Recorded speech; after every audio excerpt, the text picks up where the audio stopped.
नमस्कार, आपका स्वागत है जॉब्स इटर्नल के विशेष कार्यक्रम रोजगार यात्रा में, जिसमें आपको अवगत करवाया जाता है शिक्षा, रोजगार और सरकारी नौकरियों की खबरों से। आपके साथ में निधि।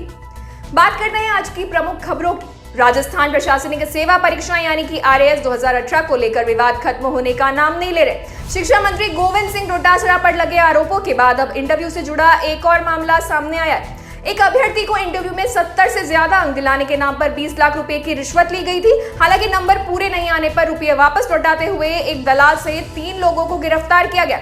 यह कार्रवाई जोधपुर ACB की टीम ने गुरुवार को अंजाम दी। ACB DIG जोधपुर विष्णुकांत ने पूरे मामले को विस्तार से बताते हुए कहा कि मामला तब सामने आया जब बाड़मेर निवासी RAS भर्ती परीक्षा के अभ्यर्थी ने रिजल्ट जारी होने के बाद रकम वापस मांगी। इंटरव्यू में 70 अंक नहीं मिलने पर उसने 20 लाख रुपए वापस मांगे थे। इस पर जोधपुर के रहने वाले कृष्णाराम, बाड़मेर निवासी जोगाराम और ठाकराराम बुधवार रात को जोधपुर से यह राशि लेकर रवाना हुए। सूचना मिलने पर देर रात को कल्याणपुर के पास उनकी गाड़ी की तलाशी लेने पर उसमें यह राशि बरामद की गई। तीनों को गिरफ्तार किया गया है। इस बात की पड़ताल की जा रही है कि RPSC में उनके किससे संबंधित और राशि किसको दी जानी थी। ACB की टीम ने सभी से सख्ती से पूछताछ की, जिसके बाद उन्होंने खुलासा किया कि वह हरीश को RAS एग्जाम में 70 से ज्यादा नंबर दिलवाने के लिए घूस देने जा रहे थे, लेकिन उसे इंटरव्यू में सिर्फ 54 नंबर ही मिले। इसी वजह से उन्हें बाकी रकम लेकर वापस बाड़मेर लौटना पड़ा।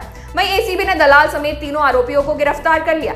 बता दें कि RAS 2018 का रिजल्ट आने के बाद से इंटरव्यू में फर्जीवाड़े की खबरें लगातार सामने आ रही हैं। यहां तक कि खुद शिक्षा मंत्री डोटासरा पर उनके रिश्तेदारों को 80 से ज्यादा अंक दिलवाने का आरोप लग चुका है। यह बात किसी भर्ती के फर्जीवाड़े की ही नहीं है, यह बात है प्रदेश की सबसे विश्वसनीय परीक्षा यानी कि RAS की। प्रदेश की सबसे बड़ी परीक्षा में ऐसे घोटाले सामने आना कोई आम बात नहीं है, लेकिन अभी तक सरकार की तरफ से इस बारे में कुछ नहीं किया गया है, क्योंकि खुद सरकार पर इसको लेकर गंभीर आरोप लग चुके हैं। बात साफ है कि अपने दिन रात की मेहनत करने वाले RAS अभ्यर्थियों के पास सरकार को नकारने के अलावा कोई और उपाय नहीं है। अभी तक इस RAS भर्ती से जुड़े सभी मामलों में सिर्फ शिक्षा मंत्री के ही बयान सामने आए। वहीं CM अशोक गहलोत ने अभी तक इस बारे में एक शब्द भी नहीं कहा है। जब RAS भर्ती का ये हाल है तो ग्रुप D और C का क्या हाल होगा, इसका अंदाजा लगाया जा सकता है। इसके साथ लगभग 10 साल से लंबित भर्तियों की भी कोई सुनवाई नहीं हो रही है। सभी बातों से साफ नजर आता है कि सरकार को बेरोजगारों से कोई मतलब नहीं है। CM अशोक गहलोत ने तो ये साफ कह दिया कि सरकार सभी को नौकरी नहीं दे सकती। ऐसा लगता है कि राजस्थान सरकार भी पकौड़े बेचने के लिए युवाओं को मजबूर कर रही है। जहां एक तरफ कांग्रेस सरकार बेरोजगारी के मुद्दे पर बार बार BJP सरकार को घेरती है, वहीं खुद के राज्य के हाल पर एक शब्द भी नहीं। क्या है आपकी राय, हमें कमेंट करके जरूर बताइए। अब बढ़ते हैं अगली खबर की ओर। नीट की परीक्षा नजदीक आ चुकी है, लेकिन नीट के अभ्यर्थियों का ट्विटर अभियान थमने का नाम नहीं ले रहा है। नीट अभ्यर्थियों का मानना है कि सरकार नीट और JEE मेंस के छात्रों में भेदभाव कर रही है। छात्र नीट परीक्षा को पोस्टपोन करवाने के लिए लगातार ट्वीट कर रहे हैं। जहां पहले छात्रों का मुख्य hashtag postpone NEET UG till October था, वहीं अब छात्रों का हैशटैग है #नीट UG पोस्टपोन करो, जो ट्विटर पर ट्रेंड किया जा रहा है।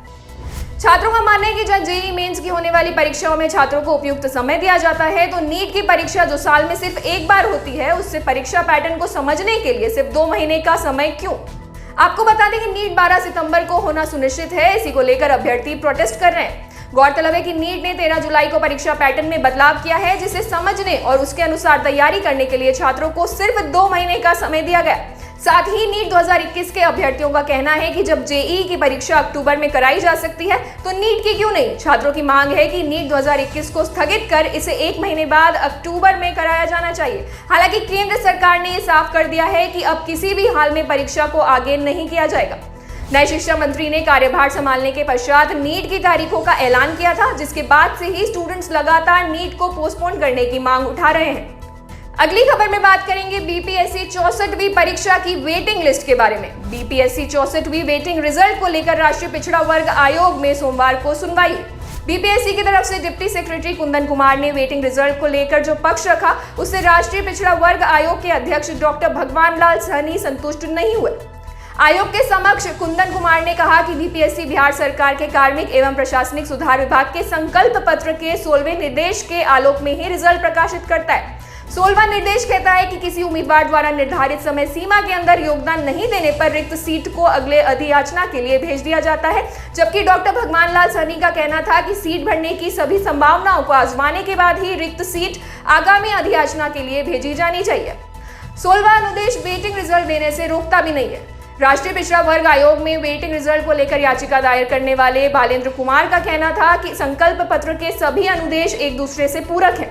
संकल्प पत्र का 9वां अनुदेश साफ कहता है कि विज्ञापन के प्रकाशित होने के बाद परीक्षा फल अधिकतम 1 वर्ष के अंदर प्रकाशित कर दिया जाएगा, लेकिन बीपीएससी ने 64वीं फाइनल का रिजल्ट देने में तकरीबन 3 वर्ष का समय ले लिया। जब अनुदेश 9 का पालन हुआ ही नहीं तो अनुदेश 16 के पालन पर इतना जोर क्यों?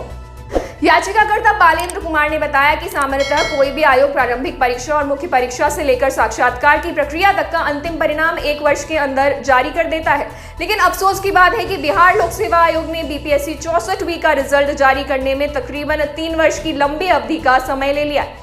इन 3 वर्षों के अंतराल में कई चयनित अभ्यर्थी विभिन्न सेवाओं में नौकरी पा चुके होंगे। कुछ ऐसे भी सफल अभ्यर्थी होंगे जो पहले से ही बेहतर क्षेत्र में सेवा दे रहे होंगे और वे सफल होने के बावजूद मनमाफिक ओहदा नहीं मिलने की वजह से ज्वाइन करना पसंद नहीं करेंगे।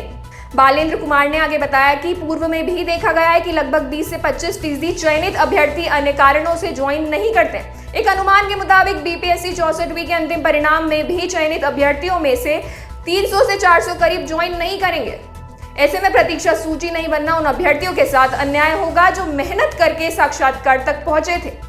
याचिकाकर्ता ने आगे बताया कि संघ लोक सेवा आयोग से लेकर विभिन्न राज्यों के लोक सेवा आयोग अपने परिणाम में प्रतीक्षा सूची अनिवार्य रूप से जारी करता है। यहाँ तक कि रेलवे, बैंकिंग, लेक्चरशिप में भी वेटिंग रिजल्ट देने की औपचारिकताएं जरूर पूरी की जाती है। ऐसे परिप्रेक्ष्य में बीपीएससी को भी प्रतीक्षा सूची जरूर जारी करनी चाहिए। हालांकि बीपीएससी ने कहा कि अभी तक वेटिंग लिस्ट जारी करने का कोई प्रावधान नहीं है। अब देखना ये होगा कि बीपीएससी वेटिंग लिस्ट जारी करेगा या नहीं। अगली खबर में हम आपके सामने कुछ ऐसे फैक्ट्स लेकर आए हैं जिनमें देश की शिक्षा व्यवस्था साफ नजर आती है। किसी भी देश का भविष्य इस बात पर ज्यादा निर्भर करता है कि वहां की शिक्षा व्यवस्था कितनी बेहतर है। बेहतर शिक्षा व्यवस्था की सबसे जरूरी और अहम जरूरत छात्र और शिक्षक के बीच का अनुपात है। इस अनुपात से यह तय किया जाता है कि एक शिक्षक पर कितने बच्चों को पढ़ाने की जिम्मेदारी है। इसी अनुपात को लेकर संसद के निचले सदन यानी लोकसभा में सांसद भगवंत मान ने एक सवाल किया। उन्होंने सरकार से पूछा कि राज्यों में छात्रों और शिक्षकों का अनुपात क्या है और अगर ये बदतर स्थिति में है तो इसे सुधारने के लिए कौन से प्रयास किए जा रहे हैं। इस सवाल के जवाब में शिक्षा मंत्री धर्मेंद्र प्रधान ने सभी राज्यों में छात्र और शिक्षकों के बीच अनुपात का ब्यौरा देते हुए बताया कि स्कूलों में शिक्षकों की तैनाती की जिम्मेदारी या उनका चयन का अधिकार राज्यों के पास है। संविधान के मुताबिक शिक्षा समवर्ती सूची में है, यानी इस क्षेत्र के विकास के लिए राज्य और केंद्र दोनों सरकारें जिम्मेदार है। हालांकि शिक्षकों की भर्ती का अधिकार राज्य और केंद्र शासित प्रदेशों के पास है। मंत्री ने बताया कि शिक्षक भर्ती एक सतत प्रक्रिया है और शिक्षकों के त्यागपत्र देने और रिटायर होने के साथ साथ छात्रों की संख्या के बढ़ने से शिक्षकों के खाली पदों की संख्या भी बढ़ती है। हालांकि शिक्षा मंत्रालय समय समय पर राज्यों को शिक्षकों के खाली पदों को भरने के लिए अनुरोध करता है। साथ ही केंद्र सरकार राज्यों में शिक्षकों और छात्रों के अनुपात को अनुकूल बनाए रखने के लिए सहायता भी प्रदान करती है। सरकार ने अपने जवाब में संसद में बताया कि आरटीई अधिनियम 2009 के मुताबिक प्राथमिक और उच्च प्राथमिक दोनों स्कूलों के लिए छात्र और शिक्षक अनुपात यानी कि प्यूपिल टीचर रेशियो पीटीआर पहले से ही निर्धारित है, जिसके मुताबिक प्राथमिक स्तर पर छात्र शिक्षक अनुपात 30:1 और उच्च प्राथमिक स्तर पर यह 35:1 होना चाहिए। एकीकृत शिक्षा जिला सूचना प्रणाली plus unified district information system for education plus यानी कि UDISE के मुताबिक सरकारी स्कूलों में प्राथमिक स्तर पर छात्र शिक्षक अनुपात 26:1, उच्च प्राथमिक स्तर पर 21:1, माध्यमिक स्तर पर 19:1 और उच्च माध्यमिक स्तर पर 24:1 होना चाहिए। केंद्र सरकार भले ही अपनी सफाई में ये कहे कि शिक्षकों की भर्ती राज्यों की जिम्मेदारी है और वो समय समय पर शिक्षक भर्ती में राज्यों की मदद करती रही है, लेकिन इसके बावजूद देश भर के सरकारी स्कूलों में तय छात्र शिक्षक अनुपात नजर नहीं आता। प्राथमिक स्तर पर छात्र शिक्षक अनुपात 27:1 होना चाहिए, लेकिन देश के 9 राज्य ऐसे हैं जहां छात्र शिक्षक अनुपात तय मानक से ज्यादा है, यानी यहाँ प्राथमिक स्कूलों में एक शिक्षक पर 27 से ज्यादा बच्चों की जिम्मेदारी है। इसमें पश्चिम बंगाल, उत्तर प्रदेश, झारखंड, गुजरात, दिल्ली, दादरा और नागर हवेली, चंडीगढ़, बिहार का नाम शामिल है। वहीं माध्यमिक और उच्च माध्यमिक सरकारी स्कूलों के मामले में भी 11 राज्य ऐसे हैं जहां UDISE के मुताबिक छात्र और शिक्षकों का अनुपात निर्धारित मानक से ज्यादा है। सभी राज्यों के आंकड़ों की बात करें तो बिहार, ओडिशा और झारखंड में शिक्षकों की सबसे ज्यादा कमी पाई गई है। बिहार के सरकारी स्कूलों में प्राथमिक स्तर पर 60 बच्चों पर एक शिक्षक है, वहीं माध्यमिक और उच्च माध्यमिक स्तर पर यह अनुपात बढ़कर 70:1 का हो जाता है, यानी 70 बच्चों पर एक शिक्षक है। ऐसे में इस बात का अंदाजा लगाया जा सकता है कि बिहार की शिक्षा प्रणाली में टीचर्स की कितनी कमी है। माध्यमिक और उच्च माध्यमिक स्कूलों के मामले में पूरे देश में बिहार एकमात्र ऐसा राज्य है जहां औसतन 70 बच्चों को पढ़ाने के लिए सिर्फ एक शिक्षक है। बिहार के बाद सबसे ज्यादा छात्र शिक्षक अनुपात वाले राज्यों में दूसरे नंबर पर झारखंड है, जहां सरकार के उच्च माध्यमिक स्कूलों में छात्रों और शिक्षकों का अनुपात 66:1 का है, यानी 66 बच्चों पर केवल एक टीचर। वहीं ओडिशा में यह अनुपात 65:1 का है।